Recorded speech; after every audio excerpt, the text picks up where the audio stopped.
Assalamualaikum warahmatullahi wabarakatuh. Alhamdulillah wassalatu wassalamu ala Rasulillah Sayyidina wa maulana Muhammad ibn Abdullah wa ala alihi wa ashabihi wa man tabi'ahum bi ihsanin ila yaumil qiyamah. Subhanaka la ilma lana إلا ما علمتنا إنك أنت العليم الحكيم لا حول ولا قوة إلا بالله العلي العظيم. Di akhir pertemuan, Rasulullah SAW tidak pernah membaca melainkan membaca surah Al-Asr. A'udzu billahi minasyaitonir rajim. Bismillahirrahmanirrahim. Wal 'asr innal insana lafi khusr illa alladhina amanu wa 'amilus salihati wa tawasaw bil haqqi wa tawasaw bis sabr. Surah Al-Asr ini diawali dengan sumpah Allah Subhanahu wa taala. Wal 'asr, demi waktu. Kenapa Allah bersumpah dengan atas nama waktu? Ternyata selain untuk menarik kepada kita akan apa yang disumpahkan Allah, juga Allah mengingatkan kepada kita agar kita tidak pernah bermain-main dengan waktu. Pantas para hukama berkata, al-waqtu kasyayf illam qata'aka. Waktu itu bagaikan pedang. Jika kalian tidak pandai menggunakan waktu, maka kalian akan dipenggal oleh pedangnya waktu. Waktu itu merupakan satu-satunya makhluk Allah yang begitu dinamis. Kadang hari ini berbeda dengan hari kemarin. Hari esok tidak sama dengan hari ini. Bukankah kita berubah sesuai dengan tuntutan waktu? Dulu kita menjadi anak yang lucu, 17 tahun jadi gadis nan ayu, laksana kembang penuh madu. Semua kumbang datang merayu, semua kumbang mengucapkan I love you.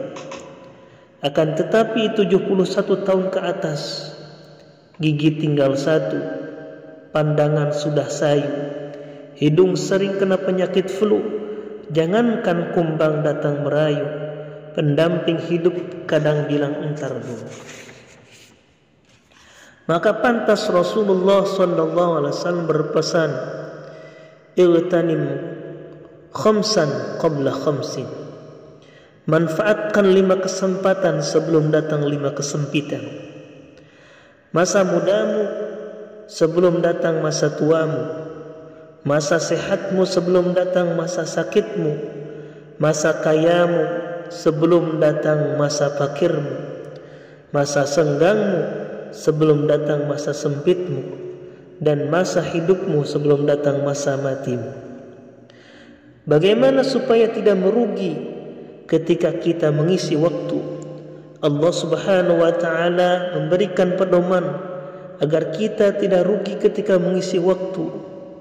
Setelah Allah peringatkan, innal insana lafi khusrin, sesungguhnya manusia berada dalam keadaan jurang kerugian. Bagaimana supaya kita tidak merugi? Yang pertama, ajaran Allah dalam surah Al-Asr, alladzina amanu, menjadi hamba-hamba yang beriman kepada Allah Subhanahu wa taala. Orang yang beriman kepada Allah, dikala ia mendapatkan anugerah, ia pasti bersyukur kepada Allah Subhanahu wa taala, dan anugerah itu ia tidak menyebabkan menjadi orang yang merugi. Dikala ia terkena musibah, orang yang beriman kepada Allah akan menghadapinya dengan sabar, dan ia tidak akan merugi ketika mendapatkan musibah dan petaka. Akan tetapi orang yang tidak beriman kepada Allah Subhanahu wa taala, sangat boleh jadi ketika ia mendapatkan nikmat, ia malah kufur, ingkar, ketika mendapatkan musibah ia malah frustasi, bunuh diri dan menjauhi ilahi Rabbi. Na'udzubillahi min zalik. Pantas Rasulullah sallallahu alaihi wasallam selama 13 tahun di Mekkah menanamkan nilai-nilai keimanan kepada umatnya, umat manusia saat itu, memberantas tirani kemusyrikan. La ilaha illallah, tiada Tuhan yang kita puji kecuali Allah Subhanahu wa taala. Yang pertama, kita tidak akan merugi ketika kita memperkuat keimanan kepada Allah Subhanahu wa taala.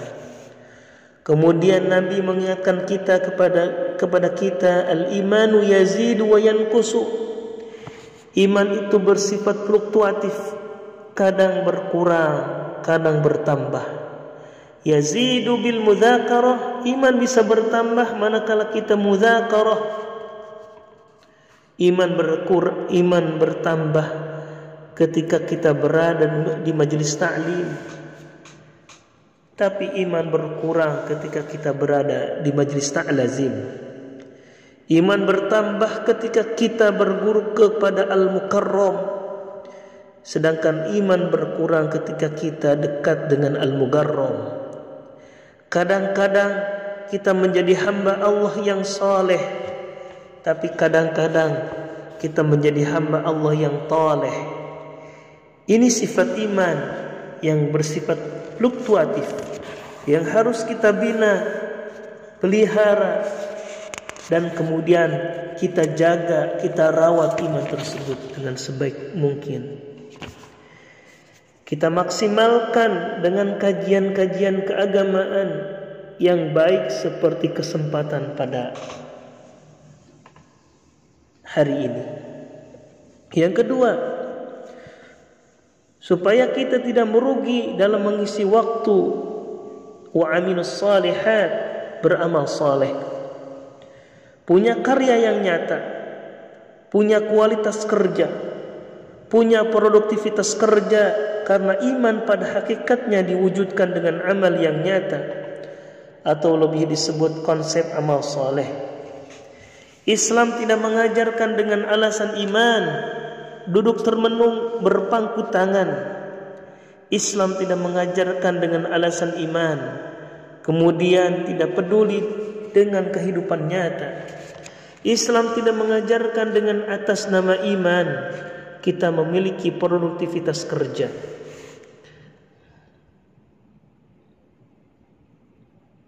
Islam tidak mengajarkan dengan atas nama iman kita tidak memiliki produktivitas kerja.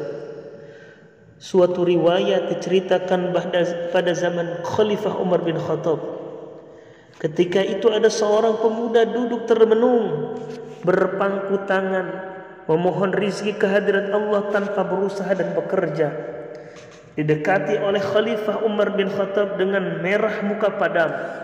Seraya Umar bin Khattab membentaknya, "Ya syabab, la yaq'udanna ahadukum an talabir rizki wa huwa yaqul Allahumma rzuqni wa qad 'allama anna as-samaa'a la tanzuru tadhhaba wa la fiddah."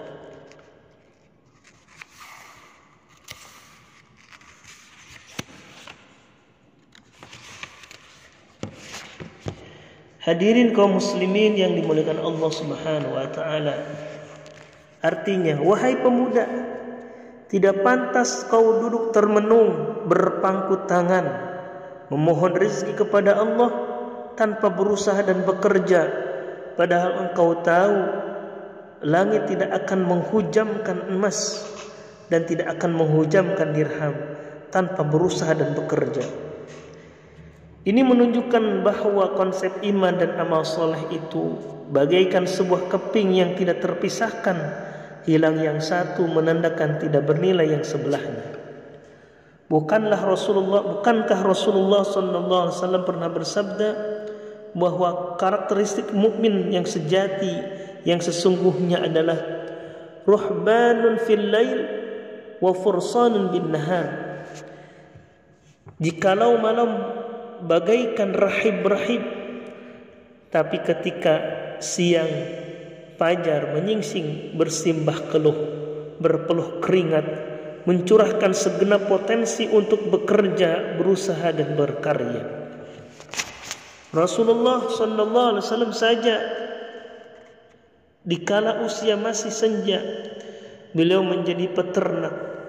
Dikala usia remaja, beliau berdagang.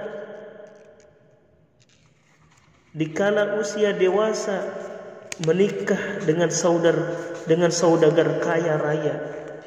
Dikala usia 40 tahun, beliau menerima wahyu dari Allah dan menyempurnakan kesuksesannya menjadi pemimpin agama, menjadi pemimpin negara ketika beliau berada di Mekah Al-Munawwarah. Beliau mencontohkan betapa orang yang beriman itu dipertaruhkan wujud nyatanya, mau bekerja atau tidak bekerja. Yang ketiga, ketika kita tidak merugi dalam mengisi waktu ini, watawasau bil haqq, saling menebarkan tausiah yang hak, saling memotivasi kebenaran dalam arti menjadi penebar ilmu, penyampai kebenaran. Sampaikanlah kebenaran itu walaupun dirasa pahit, qulil haqq walau kana murran. Kemudian supaya kita tidak merugi dalam mengisi waktu, watawasau bis sabr, saling menebarkan nilai-nilai kesabaran.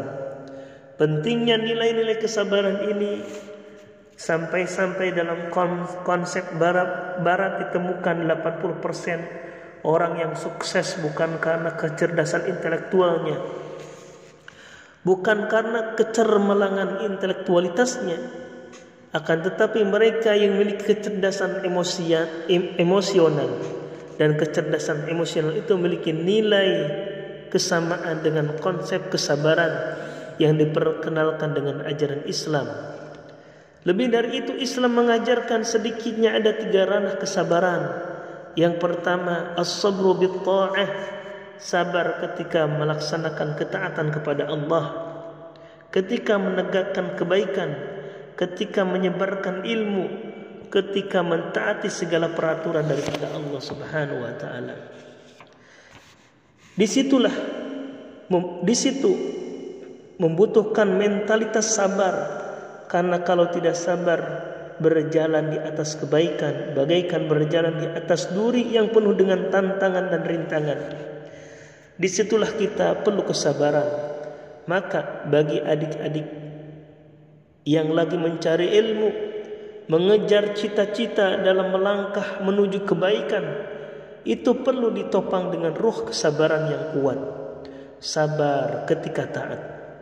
Yang kedua, as-sabru bil musibah, sabar ketika tertimpa musibah. Kadang-kadang bahagia dikejar lari, tapi derita datang menghampiri. Terkadang kita ingin mendapatkan yang baik, akan tetapi mendapatkan yang buruk. Dalam kondisi seperti itu, maka mentalitas sabar harus dipersiapkan. Sabar ketika menghadapi musibah, ujian dan cobaan. Yang ketiga, as-sabru bil maksiyah, sabar ketika menghindari kemaksiatan.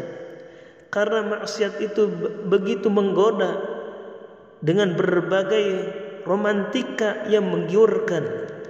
Kalau kita sabar, maka boleh jadi kita akan tergusur, bahkan tergeser oleh nilai-nilai ketidakbaikan. Itulah sabar ketika menghindari kemaksiatan. Semoga Allah Subhanahu wa taala memberikan kekuatan lahir dan batin kita dalam mengisi waktu yang Allah berikan kepada kita.